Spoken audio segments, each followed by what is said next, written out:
কি তোর নাই রে মুমিন ভাই, মরণ কথা স্মরণ কি তোর নাই। তুমি যখন যাবে মরে, তুমি যখন যাবে মরে, নিয়ে যাবে খাটে করে। তুমি যখন যাবে মরে, নিয়ে যাবে খাটে করে। রেখে দিবে মাটির বিছানা রে মুমিন ভাই, মরণ কথা স্মরণ কি তোর নাই। মরণ কথা মনে কি তোর নাই রে মুমিন ভাই, মরণ কথা মনে কি তোর নাই। ভাই মুসলমান, আজকে আমি আপনাদের সামনে কোরআন মাজিদের দুই জায়গা থেকে দুখানা আয়াত তেলাওয়াত করেছি, সাথে আল্লাহর নবী মুহাম্মদ সাল্লাল্লাহু আলাইহি সাল্লামের হাদিস পড়েছি। সে আয়াত এবং হাদিসকে সামনে রেখে আমি আমার বক্তব্য ইতি করব। আমা তাওফীকি ইল্লা বিল্লাহ। আল্লাহ তাবারাক ওয়া তাআলা কোরআন মাজিদে বলেন, ফামান ইয়ামাল মিসকালা যাররাতিন খায়রান ইয়ারা ওয়া মান ইয়ামাল মিসকালা যাররাতিন শাররান ইয়ারা। এই আয়াতটা আমাদের মুখস্থ রয়েছে, আমরা জানছি, নামাজে পড়ি, এমনি টাইমে পড়ি, ছেলেমেয়েরা বাড়িতে পড়ালেখা করে, কিন্তু আমরা হয়তো জানি না যে আয়াতটার অর্থ বা মানা কি। আল্লাহ তাবারাক ওয়া তাআলা বলেন, হে দুনিয়ার মানুষ, যাররা পরিমাণ যদি তোমরা নেকি করো, যাররা পরিমাণ, যাররা কাকে বলা হয়? সরিষার দানা কিংবা তার থেকেও ছোট জিনিসকে যাররা বলা হয়। সরিষার দানা ছোট হয় না বড় হয়? ছোট হয়। ওই সরিষার দানা কিংবা তার থেকেও ছোট, ওকে যাররা বলা হয়েছে। দেখবেন যখন সূর্যটা মাথার উপরে থাকবে বা যখন সূর্যটা আসরের দিকে যখন যাবে, ঘরে যদি আপনার ফুটা থাকে, ছিদ্র থাকে, তো লাইটের মতন একটা রোশনি হয় না ঘরের ভিতরে? হয়।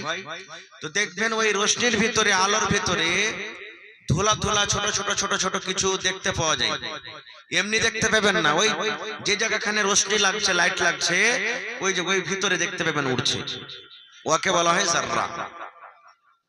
তো আল্লাহ তাবারাক ওয়া তাআলা বলছেন, হে দুনিয়ার মানুষ, এত বড় নেকি যদি তোমরা করো, যাররা পরিমাণ, কিয়ামতের দিন দেখতে পাবে, আল্লাহ দেখাবে।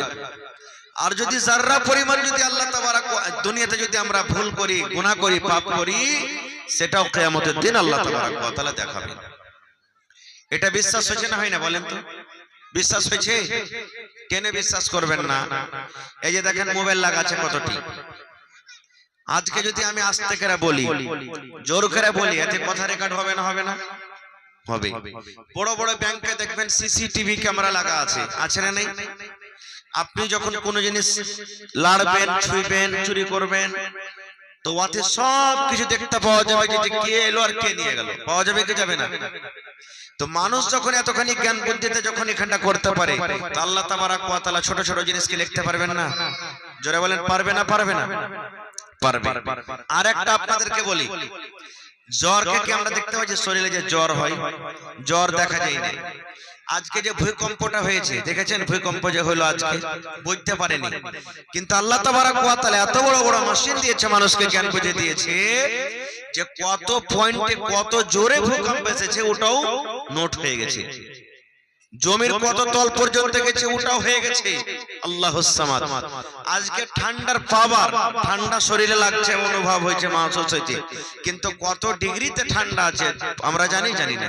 কিন্তু যেমনই মেশিন লাগাবে আপনি ধরা পড়ে যাবে যে হ্যাঁ কত পয়েন্ট ঠান্ডা আছে। বগলে থার্মোমিটার লাগাবে, ডাক্তার সাহেব বুঝে নেবেন যে কত পয়েন্ট একে জ্বর আছে।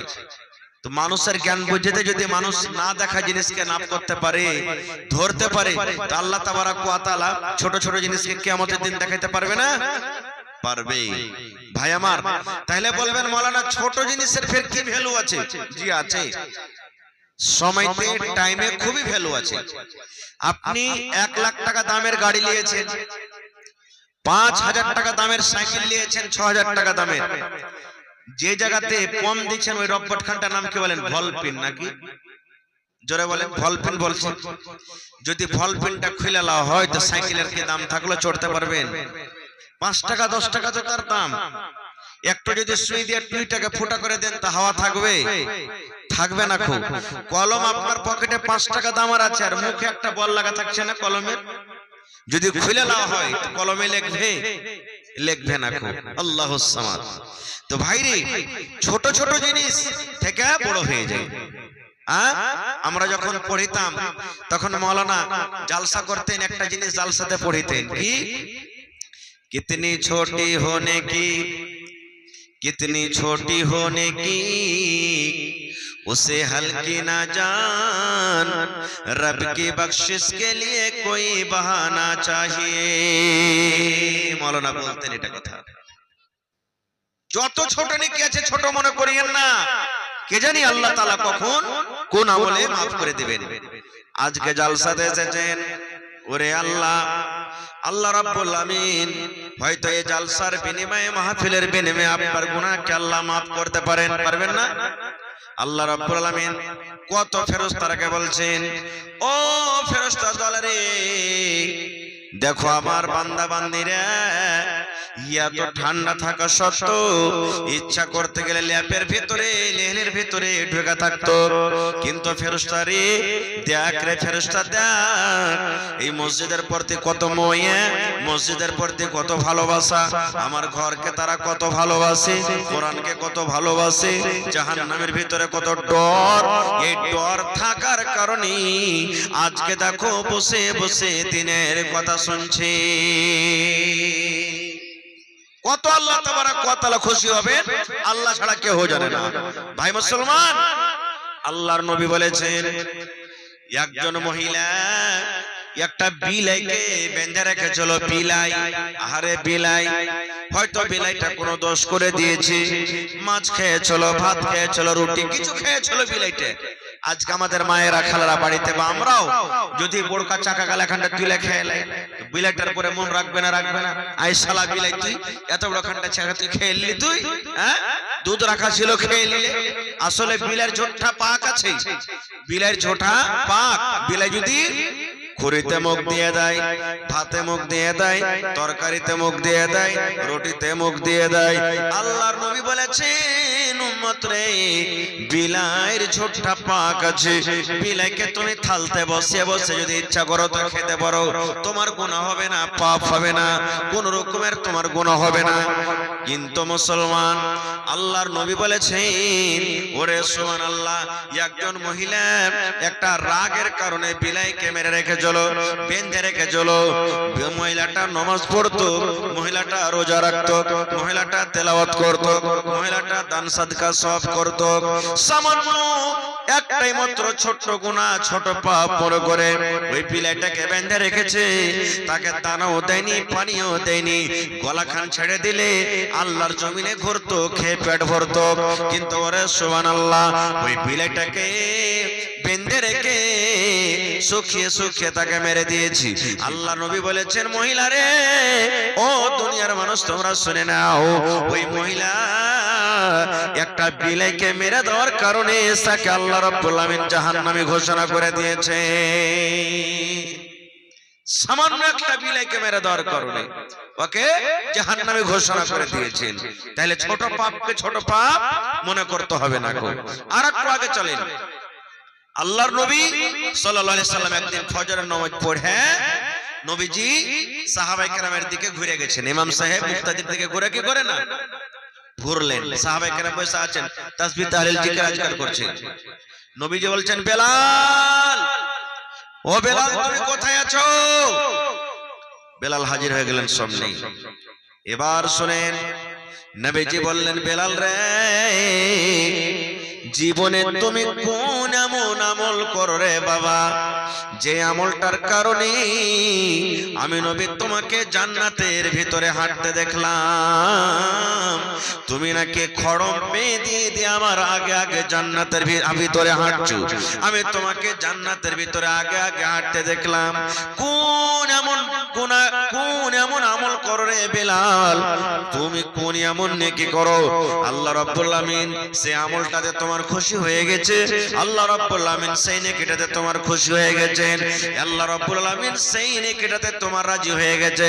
বেলাল বলো তো, সেই আমলটার কারণে আমি তোমাকে জান্নাতের ভিতরে আমি দেখলাম। হযরত বেলাল রাদিয়াল্লাহু তাআলা আনহু বলছেন, ইয়া রাসূলুল্লাহ, আপনার সাথে নামাজ পড়ছি, যতদূর আল্লাহ তৌফিক দিবেন তেলাওয়াত করছি, জিকির আজকার করছি, দান সাদকা খায়রাত করছি, এগুলাই করছি, এর থেকে তার বেশি কিছু দেখতে পাই না। নবীজি বললেন, না না রে বেলাল, তুমি ভালো করে মনে করো, ইয়া ছাড়া তুমি কোন এমন আমল করো, কোন এমন আমল করে বেলাল, ওই কারণে আমি তোমাকে জান্নাতের ভিতরে দেখেছি। এই আমার ভাইরা মায়েরা খালারা শুনেন। এবার হযরত বেলাল বললেন, ইয়া রাসূলুল্লাহ, জীবনে একটা আমি কাম করছি না গো, ইয়াখানা আমি আমল করি, যে আমলটা আমি জীবন পর্যন্ত ধরে থাকি, আমলটা কিন্তু আমি ছেড়ে দিই না। সেই আমলটা কি? হযরত বেলাল বললেন, ইয়া রাসূলুল্লাহ, আমার যখন ওযু ভাঙতো, আমি যখন নতুন করে ওযু করতাম, নামাজের টাইম হোক কিংবা নাই হোক, যখন আমি ওযু করতাম, ওই ওযুটা করে আমি আল্লাহর ঘর মসজিদ আমি চলে যেতাম, আর মসজিদে যাওয়ার পর 2 রাকাত আমি নফল নামাজ আদায় করতাম। বেলা 10টা হয়ে গেল না, বেলা 2টা হয়ে গেল না, বেলা 7টা হয়ে গেল না। যখন আমার ওযু ভাঙতো, আমি ওযু করে মসজিদে 2 রাকাত নামাজ পড়তাম। আল্লাহ নবী বললেন, বেলাল রে, আল্লাহ রাব্বুল আমিন তোমার এই আমলটাকে এত ভালোবেসেছেন, এই আমলটাকে এত ভালোবেসেছেন, এই 2 রাকাত করে নামাজ পড়ার কারণে আল্লাহ রাব্বুল আমিন তোমাকে জান্নাতি করে দিয়েছেন। আমার আগে আগে দেখলাম তুমি জান্নাতের ভিতরে হেঁটে বেড়াও। নারে তাকবীর! দেখেন সাহাবায়ে কেরাম কেমন ছিলেন, ছোট ছোট আমল করতেন। আর আজকে আমরা মসজিদে যেতে পারি না, আজকে আমরা নেকিকে নেকি মনে করি না, গুনাহকে গুনাহ মনে করি না, হেট হাট করে আমরা কেটে দিচ্ছি, হেট হাট করে আমরা ছেড়ে দিচ্ছি। আজকে আমরা কত খুশি, দেখো রে 2025 সাল চলতে লেগেছে না। আল্লাহ তাবারাক ওয়া তাআলা যদি আমাকে 60 বছর 70 বছর জীবন দিয়েছেন, ওই জীবনের মধ্যে থেকে 1 বছর শেষ হয়ে গেল, জীবনের মধ্যে থেকে 1 বছর ঘটে গেল। আল্লাহ তাবারাক ওয়া তাআলাকে যে কান্দেন, কাটেন, চাহেন আল্লাহ 1 বছর এদিকে ওদিকে আল্লাহ কি কাজে করে কাটিয়ে দেন আল্লাহ, এই বছরটা ভালো আমল করে কাটাবো আল্লাহ, আল্লাহ যতদূর শক্তি দিয়েছো ভালো আমল করে কাটাবো, নাকি আমাকে এই মাসে বেশি ভালো মন্দ খেয়ে ভোজভাত করতে হবে? এগুলা করতে হবে না খুব ভাই মুসলমান। তবে ছোট জিনিসকে ছোট মনে করতে হবে না। আর একটু আগে চলেন, আল্লাহ রাসূল বলেছেন, ইমরাতুন ফাহিশা, একটা বেশ্যা নারী, যাকে আমাদের ভাষাতে রানী বলি, জিনা ব্যভিচার করে বেড়াইতো, টাকা নিত, নিজের ইজ্জত সম্মানকে বিক্রি করত আর নিজের সংসার করত। একদিনকার ঘটনা, রাস্তাতে হেঁটে চলে আসছে, দেখছে তো একটা ইন্দারা, যারা পুরানা মানুষ আছেন এখানে ইন্দারাতে পানি খেয়েছেন আপনারা, পুরানা মানুষ যারা ইন্দারাতে পানি খেয়েছেন, ইন্দারা দেখেছেন আপনারা? তো ইন্দারাতে খুব পানি তুলেছেন, প্রতি টোল লাগবে, রশ্মি লাগবে, লাগবে না? পানি তুলতে গেলে ইন্দারা থেকে টোল লাগবে, রশ্মি লাগবে। ওই জামানাতে কল ছিল না খুব। মহিলাটা যদি হাঁটছে রাস্তাতে, দেখছে একটা কুকুর ইন্দারার পাঞ্জরে পাঞ্জরে সুবহানাল্লাহ ঘুরছে, জিভে বাইর করে করে, জিভে বাইর করে করে ঘুরছে আর মাটি গলা চাটছে। এত কুকুরকে তীরছে লেগেছে, পিপাসা লেগেছে। এবার মহিলাটা তখন বলছেন, ওরে সুবহানাল্লাহ, আল্লাহ রাব্বুল আমিন আমাকে কথা বলার শক্তি দিয়েছেন। আমি মানুষ, আমার হাত আছে পাঁচই, কিন্তু একটা কুকুর, একে কত পিপাসা লেগেছে, তিরসা লেগেছে, পানি পান করার জন্য ইন্দারার পাঞ্জরে পাঞ্জরে ঘুরছি, কিন্তু ইন্দারা থেকে পানি তোলার তাকে আল্লাহ ক্ষমতা দেয়নি। মহিলা বলছেন রব্বুল আলামিন, জীবন ধরে আমি জিনা ব্যভিচার করলাম, এই রব্বুল আলামিন জীবন ধরে আমি জিনা ব্যভিচার করে আসছি আল্লাহ, জীবনে আমি হয়তো বেশি নেকি করতে পারিনি আল্লাহ, আজকে আমি কুকুরকে পানি পান করাবো এই নেকিটার কারণে। এই রব্বুল আলামিন এই নেকিটার বদলাতে তুমি আমার জীবনের গুনাহকে আল্লাহ মাফ করে দাও। এবার যদি পানি তুলতে যাচ্ছে, দেখছি ইন্দারার পাঞ্জরে ডোলনে রস্সিও নেই, কি দিয়ে পানি তুলবে?